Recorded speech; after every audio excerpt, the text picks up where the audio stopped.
Дводневниот состанок на лидерите на Европската унија во Брисел, освен за недоразбирањето околу справувањето со бегалскиот бран во Европа, е посветен и на распишувањето референдум во Британија за незиното останување или не во Унијата. Во таа земја се разгоруваат кампањите и за двете можности. Самитот во Брисел е кулминација на неколкунеделното преговарање околу реформите содржани во предлогот, што овој месец му беше предаден на председателот на Европскиот совет Доналд Туск, за да се спречи евентуално напуштање на клучната членка на Европската унија.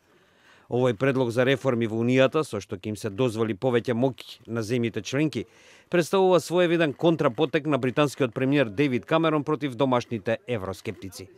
Од минатиот септември, оние што се за останување на Британија во Унијата постојано водат пред оние кои се за заминување.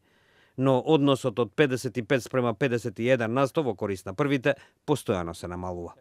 Еден од контроверзните предлози е слободното движење во рамките на Унијата, што потикна стотици илјади граѓани од источноевропските земји да дојдат во Британија. Бројките покажуваат дека секоја година во таа земја влегуваат по 500.000 луѓе и покрај тоа што британските власти ги заострија условите за прием.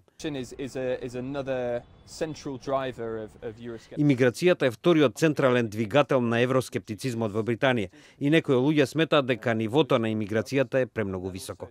Според нив тоа негативно влијае врз економијата и им ги намалува платите на работниците. Имиграцијата се ефектуира и врз коехезијата на британската заедница и националната култура, вели Томас Рейнс, научен соработник во Chatham House. Оние што се за напуштање на Европската унија имаат забелешки во врска со намалениот британски суверенитет во однос на Брисел. Луѓето не се подготвени одлуките од Лондон да бидат пренесени на Брисел.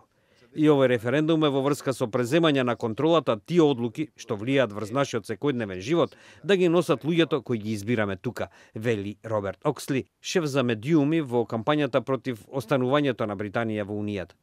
Во меѓувреме некои веруваат дека останувањето или заминувањето од Европската унија не е ништо повеќе од уште еден адут за опстанок на политичарите.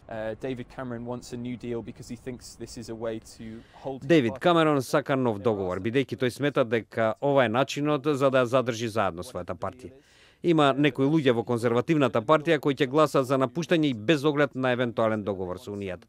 Но постојат некои луѓе кои се во средината или некои луѓе кои сакаат да бидат лојални на премиерот и тие сакаат некакво политичко покритие за тоа, вели Рейнс. Колку за подсетување, Британија е единствената земја во Европската унија која не е во Шенген или во еврозоната, односно таа и натаму ја има контролата и врз нејзините граници и врз нејзината валута.